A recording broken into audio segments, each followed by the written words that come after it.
নির্দেহ মাধ্যম সুলভং সুদুর্লভম প্লবং সুকল্পং গুরুকর্ণধারং ময়ানুকূলেন নবশ্য তরিতং পুমান ভবাব্ধিং ন তরেৎ স আত্মহা।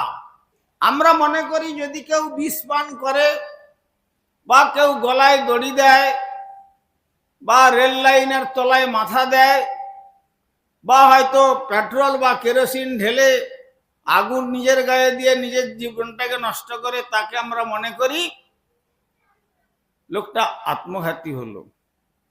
কিন্তু পারমার্থিক বিচারে বলছেন যারা এমন সুন্দর নরতনু লাভ করে শ্রী ভগবানের পাদ পদ্ম আশ্রয় নিয়ে ভজন করে না করে এই জগৎ ছেড়ে চলে গেল, তারাই হচ্ছে প্রকৃত আত্মঘাতী।